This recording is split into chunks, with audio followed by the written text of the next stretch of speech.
Hello student, कैसे हो मेरे नादान परिंदों। इस वीडियो में मैं डिस्कस करने वाला हूं अबाउट इफेक्टिव एटॉमिक नंबर। बच्चों, effective atomic number coordination compound का एक टॉपिक है जिससे रिलेटेड प्रॉब्लम जेईई में, नीट में, बोर्ड्स में, सारे फॉर्मेट में आ चुका एग्जाम में क्वेश्चन। तो बच्चों, आप इसको पहले समझें कि होता क्या है एंड बाद में आप प्रॉब्लम सॉल्व करें, ठीक है। तो मैं आपको बताता हूं इफेक्टिव एटॉमिक नंबर क्या होता है बच्चों। तो सीधा सा कंसेप्ट है कि जब आप किसी कॉम्प्लेक्स का बात करते हैं, किसी कोऑर्डिनेशन कंपाउंड का बात करते हैं, तो उसमें क्या होता है, सेंट्रल मेटल, एटम और आयन, है ना। तो सीधा सा है कंडीशन बच्चों कि उस कॉम्प्लेक्स में सेंट्रल मेटल, एटम और आयन के पास नेट इफेक्टिव जितना नंबर वाइज इलेक्ट्रॉन प्रेजेंट रहेगा उसी को हम लोग क्या बोलते हैं बच्चों, इफेक्टिव एटॉमिक नंबर। मतलब सीधा सा है कि अगर कोई कोऑर्डिनेशन कॉम्प्लेक्स आपको दिया हुआ है तो उस कॉम्प्लेक्स में जो सेंट्रल मेटल, एटम और आयन है उसके पास आप चेक कर लो कि नेट कितना इलेक्ट्रॉन है after losing and gaining of electron, ठीक है। क्योंकि जब वो कॉम्प्लेक्स का फॉर्मेशन करेगा, तो जब मेटल से आयन का फॉर्मेशन करेगा तो उस प्रोसेस में वो इलेक्ट्रॉन लॉस करेगा एंड देन उसके बाद जब लिगेंड उसको इलेक्ट्रॉन पेयर डोनेट करेगा उस प्रोसेस के थ्रू वो इलेक्ट्रॉन क्या करेगा, गेन करेगा। तो नेट आप चेक करो कि लॉस और नेट गेन करने में कितना इलेक्ट्रॉन उसके पास है, नेट, उसी को हम लोग क्या बोलेंगे, इफेक्टिव एटॉमिक नंबर, ठीक है बच्चों। जैसे नॉर्मली आपको पता होगा कि किसी एलिमेंट का जो एटॉमिक नंबर होता है, नंबर वाइज वहां पे उतना ही इलेक्ट्रॉन प्रेजेंट होता है। मतलब atomic number is equal to क्या, आपका नंबर ऑफ इलेक्ट्रॉन।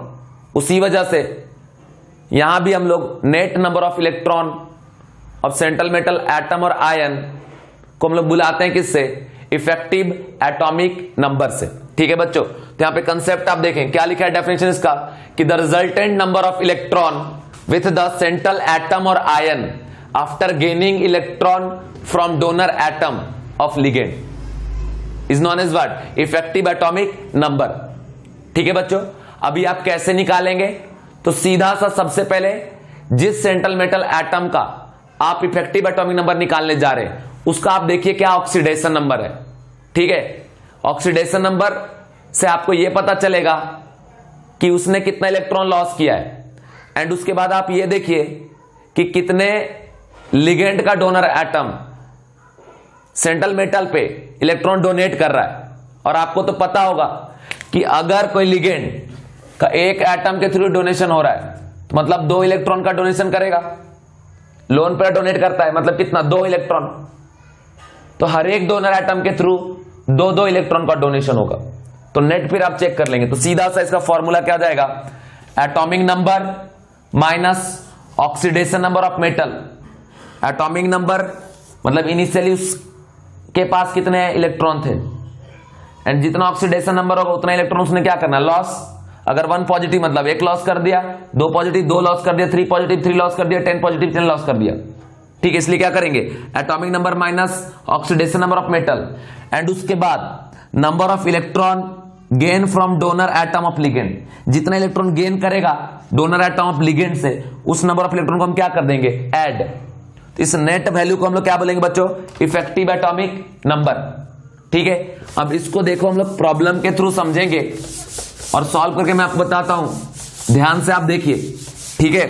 जैसे यहां क्वेश्चन दे रखा है कि कैलकुलेट इफेक्टिव एटॉमिक नंबर, ठीक है। फर्स्ट है K4 FeCN6, ठीक है बच्चों। ये कॉम्प्लेक्स दे रखा है। इस कॉम्प्लेक्स में ये जो आयरन आपको दिख रहा है ये क्या है, सेंट्रल मेटल, एटम और आयन। मतलब ये तो आयन है, सेंट्रल मेटल क्या आपका आयन है, ठीक है। सबसे पहले इसका ऑक्सीडेशन नंबर निकालिए, क्या हो जाएगा, +1 × 4 और जिसका निकालना उसका x और Cn पे -1 × 6 इक्वल टू क्या आपका 0, x - 2 equal to 0, x equal to क्या आ गया बच्चों, +2। मतलब यहां पे आयरन किस स्टेट पे, +2 स्टेट पे। तो अब क्या करिए, effective atomic number is equal to, हमें क्या कहा गया है कि सीधा नेट कितना इलेक्ट्रॉन इसके पास है उसको आप कैलकुलेट करो, वही क्या कहलाएगा, इफेक्टिव एटॉमिक नंबर। अब चूंकि इसका एटॉमिक नंबर होता है 26, इसलिए 26, बट इस पे 2 पॉजिटिव चार्ज आने की वजह से, क्योंकि इसका ऑक्सीडेशन नंबर कितना है, +2, इसका मतलब इसने 2 इलेक्ट्रॉन क्या कर दिया, लॉस। तो 26 माइनस क्या कर देंगे 2। और उसके बाद आप ये देखिए यहां पे कौन है Cn माइनस साइनाइड लिगेंड है, ठीक है, समझ गए। अब ये कैसा है कि यहां कार्बन के थ्रू इलेक्ट्रॉन पेयर डोनेट करेगा, यूनिडेंटेड लिगेंड है ना। तो एक साइनाइड एक लोन पेयर डोनेट करेगा, मतलब कितना इलेक्ट्रॉन 2। तो चूंकि यहां पे Cn कितना है 6, इसलिए क्या करेंगे प्लस 6 × 2, क्योंकि एक एटम जो लिगेंड का डोनर एटम है वो एक लोन पेयर डोनेट करता है, मतलब 2 इलेक्ट्रॉन डोनेट करता है। तो अगर 6 Cn यूज हो रहा है मतलब कितना डोनेट करेगा 6 × 2, तो वैल्यू कितना आ गया बच्चों 26 माइनस 2 क्या हो गया 24, और प्लस यहां से क्या आ गया 12, मतलब क्या आ जाएगा यहां से 24 + 12 कितना हो गया बच्चों 36। तो ये आ गया आपका इफेक्टिव एटॉमिक नंबर, सीधा सा ये हो गया आपका कंसेप्ट। फिर मैं रिपीट कर दूं कि जो एटम है उसका एटॉमिक नंबर लिख दो, ठीक है, फिर उसमें माइनस कर दो ऑक्सीडेशन नंबर, और फिर प्लस जितना इलेक्ट्रॉन उसको लिगेंड अपने एटम के थ्रू डोनेट कर रहा है उस इलेक्ट्रॉन को ऐड कर दीजिए, नेट आ जाएगा इफेक्टिव एटॉमिक नंबर। इसके अलावा और भी कुछ क्वेश्चन है बच्चों, मैं आपको क्वेश्चन दिखा रहा हूं। नेक्स्ट क्वेश्चन है आपका, देखिए सेकेंड क्वेश्चन है K3FeCN6। देखिए ये Cn जो है ना, Cn माइनस के पास इलेक्ट्रॉन पेयर होता है, ये ऐसे डोनेट करता है मेटल को, मतलब अपना दोनों इलेक्ट्रॉन, ठीक है, समझ गए। इसलिए एक डोनर एटम 2 इलेक्ट्रॉन तो कंफर्म है कि डोनेट करेगा। तो इधर देखें पहले इसका ऑक्सीडेशन नंबर अगर निकालें तो इसका X, पोटासियम का +1 × 3 और Cn पे -1 × 6 = 0, X - 3 = 0, X = क्या आ गया +3। तो ये आ गया बच्चों आयरन का ऑक्सीडेशन नंबर, मतलब इस कॉम्प्लेक्स में आयरन Fe+3 पे है, ठीक है। और अब आपको पता है कि अगर हमें इफेक्टिव एटॉमिक नंबर निकालना है क्या करना पड़ेगा, एटॉमिक नंबर 26 माइनस, क्योंकि नेट हमको इलेक्ट्रॉन निकालना है, ठीक है। तो 26 तो न्यूट्रल स्टेट पे इलेक्ट्रॉन होता है, बट 3 पॉजिटिव है, मतलब 3 इलेक्ट्रॉन क्या कर दिया लॉस। तो 26 - 3 और प्लस एक साइनाइड जो यूनिडेंटेड है वो डोनर एटम के थ्रू एक लोन पेयर मतलब 2 इलेक्ट्रॉन डोनेट करेगा। तो 2 × क्या आपका कितने हैं डोनर 6, तो 6 कर देंगे, ध्यान क्या हो गया आपका 23 और प्लस 12, तो ये हो गया बच्चों कितना 35। इफेक्टिव एटॉमिक नंबर K3FeCN6 का कितना आ गया 35। इसके बाद का प्रॉब्लम है बच्चों, इधर से देखो CuNH3⁴SO4, क्वेश्चन नंबर 3। यहां भी इफेक्टिव एटॉमिक नंबर निकालना है। कैसे निकालेंगे, कुछ भी मत करो, सीधा सबसे पहले ऑक्सीडेशन नंबर सेंट्रल एटम का निकालो। ये कॉपर क्या है सेंट्रल एटम, NH3 क्या है लिगेंड, और ये क्या है आयोनाइजेशन स्फीयर, और ये होल क्या है कोऑर्डिनेशन ऑफ स्फीयर, ठीक है। अब देखें यहां पे इसका X ले लिए, NH3 एक न्यूट्रल लिगेंड है, न्यूट्रल पे कोई चार्ज नहीं तो ये 0, और इस SO4 पे -2 चार्ज होता है = 0, तो यहां से X = क्या आ गया +2, ठीक है +2, मतलब ऑक्सीडेशन नंबर कॉपर का यहां पे कितना है +2 है। तो अगर इसका निकालते हैं आप इफेक्टिव एटॉमिक नंबर तो क्या आ जाएगा बच्चों, इसका एटॉमिक नंबर कितना है 29 है ना, 29 और -2 पॉजिटिव चार्ज है तो -2 और प्लस देखिए NH3 में से जो नाइट्रोजन है बस इलेक्ट्रॉन पेयर होता है, नाइट्रोजन के थ्रू डोनेट करता है।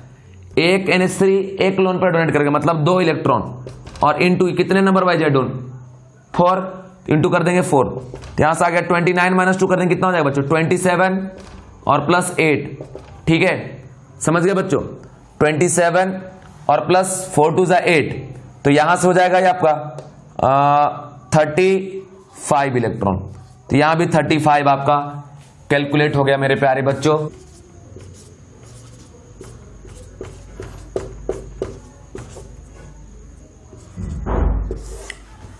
बच्चों ये कॉम्प्लेक्स आप देखिए K3Cr⁶2O4 होल थ्राइस, ये जो C2O4 होल थ्राइस है ये C2O4 क्या होता है ऑक्जेलेटो, जो कि एक बाइडेंटेड लिगेंड स्ट्रक्चर होता है C double bond O minus C double bond O minus. Bidentate ligand किसको कहते हैं कि एक लिगेंड में 2 डोनर एटम हो और दोनों डोनर एटम एक साथ सेंट्रल मेटल को डोनेट करे इलेक्ट्रॉन पेयर, उसको हम लोग क्या बोलेंगे बाइडेंटेड लिगेंड। तो देखो बच्चों ये ऑक्सीजन भी इधर से डोनेट करता है और ये भी एक साथ है ना, तो अब कंडीशन देखिए, पहले ऑक्सीडेशन नंबर निकालो x, इधर से 1 इंटू 3 और इस पे 2 निगेटिव चार्ज है 1 पे, तो -2 इंटू 3 इक्वल टू 0। x ये -6 और +3 क्या हो गया, -3 equal to 0, x equal to क्या हो गया बच्चों, +3। अब देखो निकालो इफेक्टिव एटॉमिक नंबर, तो क्या हो जाएगा यहां से, क्रोमियम का एटॉमिक नंबर होता है 24 माइनस, चूंकि जितना पॉजिटिव चार्ज है माइनस कर देंगे -3 और साथ में प्लस, एक ऑक्सीलेटो में 2 ऑक्सीजन डोनर है और एक डोनर 2 इलेक्ट्रॉन डोनेट करेगा, तो 2 डोनर कितना करेगा 4 और इनटू ये नंबर वाइज कितना है 3 है ना, तो ये कंडीशन आपको ध्यान रखना पड़ेगा। तो 24 में 3 जाएगा कितना हो जाएगा बच्चों, ये 21 और प्लस इधर से हो जाए 4 3 12, तो ये हो गया बच्चों आपका 33 इलेक्ट्रॉन। तो ये निकल गया इफेक्टिव एटॉमिक नंबर क्रोमियम का in case of K3Cr(C2O4) whole thrice. Okay बच्चों, ये कंसेप्ट को ध्यान रखना। इसके बाद है NiCO4, NiCO4, ठीक है बच्चों, सिंपल सा। अब ये देखिए इस कॉम्प्लेक्स में निकल का X ले लो और ये जो कार्बोनिल है ये लिगेंड है, ये इसका न्यूट्रल होता है, कोई चार्ज नहीं, equal to 0, x equal to क्या हो गया 0, मतलब इस पे कोई ऑक्सीडेशन नंबर कोई पॉजिटिव चार्ज नहीं है, न्यूट्रल है। तो सीधा बात कि effective atomic number is equal to, atomic number nickel का क्या होता है 28, ठीक है बच्चों, और -0 क्योंकि कोई चार्ज है ही नहीं, जितना पॉजिटिव चार्ज हो तो उतना माइनस करते, कुछ नहीं मतलब लॉस ही नहीं किया इलेक्ट्रॉन, और प्लस कार्बोनिल मोनोडेंटेड लिगेंड है, मतलब यूनिडेंटेड लिगेंड है ना, तो एक कार्बोनिल का एक डोनर एटम एक टाइम पे 2 इलेक्ट्रॉन डोनेट करेगा, नंबर वाइज कितना है 4 इंटू 2 कितना हो गया 8, तो 28 + 8 कितना हो जाएगा बच्चों, ये हो जाएगा आपका 36 इलेक्ट्रॉन। तो इस तरीके से हमने निकाल लिया निकेल का इफेक्टिव एटॉमिक नंबर। इसके बाद नेक्स्ट क्वेश्चन में आपको दिखा रहा हूं, सेम ऐसा ही है, FeCO5। ओके बच्चों, अब यहां देखिए फिर यहां भी आयरन का X ले लो और ये 0 इक्वल टू 0, यहां से ऑक्सीडेशन नंबर इक्वल टू क्या आ गया 0, किसका Fe का। अब निकालो यहां पे इफेक्टिव एटॉमिक नंबर, तो क्या हो जाएगा, आयरन का 26 और +0 और सॉरी -0 और प्लस कार्बोनिल एक टाइम पे 2 इलेक्ट्रॉन डोनेट करेगा, मतलब 1 लोन पेयर, तो 2 इंटू क्या कर देंगे 5, तो यहां से आ गया 26 + 10 कितना आ गया बच्चों 36। तो ये भी हो गया क्या आपका इफेक्टिव एटॉमिक नंबर, किसका Fe का, इन केस ऑफ FeCO5। एक और कॉम्प्लेक्स देखिए बच्चों, दे रखा है CO, ठीक है, CO NH3(6) एंड Cl3, ठीक है। देखो NH3 न्यूट्रल लिगेंड होता है ना, जिसमें नाइट्रोजन डोनर है, एक बार में 1 लोन पेयर डोनेट करेगा, यूनिडेंटेड है मतलब 2 इलेक्ट्रॉन डोनेट करेगा। X ले लो इसका +0 और Cl का -1 into 3 equal to 0, X equal to क्या हो गया +3। तो देखिए बच्चों इसका ऑक्सीडेशन नंबर +3 है। अब कोबाल्ट का अगर आप निकालते हैं यहाँ पे इफेक्टिव एटॉमिक नंबर, तो सीधा कोबाल्ट का आपका 27 माइनस कितना 3, क्योंकि 3 पॉजिटिव चार्ज और प्लस एक NH3 1 लोन पेयर डोनेट करेगा, मतलब 2 इलेक्ट्रॉन, तो 2 इंटू क्या कर देंगे बच्चों 6, तो यहां पे क्या हो गया 27 - 3 क्या हो जाए 24 और +12 कितना हो गया बच्चों 36। तो ये आ गया आपका effective atomic number of cobalt in this complex. Okay बच्चों, इसके बाद नेक्स्ट क्वेश्चन मैं आपको दिखा रहा हूं। नेक्स्ट क्वेश्चन है बच्चों K2PdCl4, ठीक है, K2PdCl4। तो देखें अगर यहां पे पहले ऑक्सीडेशन नंबर निकालना है इसका, तो X ले लो और पोटासियम +1 इंटू 2 और ये -1 इंटू 4 इक्वल टू क्या हो गया 0, X - 2 equal to 0, X is equal to +2, मतलब ये प्लेडियम +2 ऑक्सीडेशन स्टेट में प्रेजेंट है। इसका मतलब क्या हुआ कि प्लेडियम 2 इलेक्ट्रॉन लॉस करके पहले आयन बना एंड अगेन उसके बाद कॉम्प्लेक्स बनाया। तो सीधा यहां देखिए, यहां क्लोरिडो है आपका लिगेंड, जो कि यूनिडेंटेड लिगेंड है, एक बार में 1 लोन पेयर डोनेट करेगा। और एक बात याद रखना, कभी भी किसी लिगेंड का एक एटम एक टाइम पे 1 से ज्यादा इलेक्ट्रॉन डोनेट नहीं कर सकता, ठीक है। मोर देन 1 डोनर एटम है तो हो सकता है कि डोनेट कर दे 2 3 एक साथ, लेकिन एक टाइम पे एक एटम जिसके पास 1 से ज्यादा लोन पेयर हो, तो एक बार में 1 से ज्यादा इलेक्ट्रॉन पेयर वो डोनेट कर ही नहीं सकता। ओके, अब कंडीशन क्या है कि यहां पे देखो प्लेडियम का एटॉमिक नंबर होता है 46, तो यहां कर देंगे effective atomic number is equal to 46 minus 2 और प्लस एक Cl एक पेयर ऑफ इलेक्ट्रॉन डोनेट करेगा, मतलब 2 इंटू 4, 46 माइनस 2 क्या हो गया 44 और प्लस 8, तो ये हो जाएगा बच्चों आपका 52 इलेक्ट्रॉन। ठीक है, तो ये आ गया आपका। लास्ट आखिरी एक क्वेश्चन मैं करा रहा हूं, इसमें दिया हुआ बच्चों AgNH3 होल ट्वाइस और साथ में दिया है आपको Cl, ये दिया हुआ है क्वेश्चन। अब अगर इसे सॉल्व करना है तो सीधा सा सबसे पहले आप निकालो ऑक्सीडेशन नंबर किसका, सेंट्रल एटम का, जिसका निकालना है x, NH3 न्यूट्रल है तो 0 और chlorine -1 equal to 0, x equal to क्या हो गया बच्चों +1। निकाल दो इफेक्टिव एटॉमिक नंबर। सिल्वर का एटॉमिक नंबर होता है बच्चों 47 और इस पे चूंकि +1 चार्ज आया तो -1 कर देंगे, जो ऑक्सीडेशन नंबर है उसको यहां माइनस कर दो, और प्लस NH3 यूनिडेंटल लिगेंड एक बार में एक पेयर ऑफ इलेक्ट्रॉन डोनेट करेगा, जिसे लोन पेयर कहेंगे, इसका मतलब 2 इलेक्ट्रॉन डोनेट कर रहा है 2, और ऐसे नंबर वाइज ये कितने हैं 2, तो 2 टाइम, तो 47 1 गया, कितना हो गया बच्चों 46 और प्लस 2 2 जा 4, 46 और 4 क्या हो गया बच्चों 50। तो इस तरीके से आप कैलकुलेट कर लेंगे इफेक्टिव एटॉमिक नंबर। बच्चों और भी कोई प्रॉब्लम हो तो उसे आप सॉल्व करके देखिए, 100% आपका क्वेश्चन सॉल्व होगा। मेथड आपको यही लगाना है कि पहले आप ऑक्सीडेशन नंबर कैलकुलेट करिए सेंट्रल एटम का, एंड उसके बाद फॉर्मूला लगा दीजिए effective atomic number is equal to Z minus magnitude of क्या आपका पॉजिटिव चार्ज है ना, समझ गए, जो उसका ऑक्सीडेशन नंबर उसमें क्या कर दो माइनस कर दो, और प्लस जितना इलेक्ट्रॉन पेयर मिल रहा है उसको इलेक्ट्रॉन में कन्वर्ट कर दो इंटू 2 करके, तो सीधा सा जितना इलेक्ट्रॉन मिल रहा है from donor atom of ligand उस वैल्यू को ऐड कर दीजिए, फिर इसके बाद जो नेट वैल्यू आएगा उसे ही हम लोग क्या कहेंगे बच्चों इफेक्टिव एटॉमिक नंबर। मेरे प्यारे बच्चों, मैं फिर आपसे मिलूंगा नेक्स्ट वीडियो में, तब तक के लिए आप कुछ पढ़ कर रखिए, वैल्यू एडिशन करिए, मेहनत करिएगा, जिंदगी में आगे बढ़िएगा। बाय।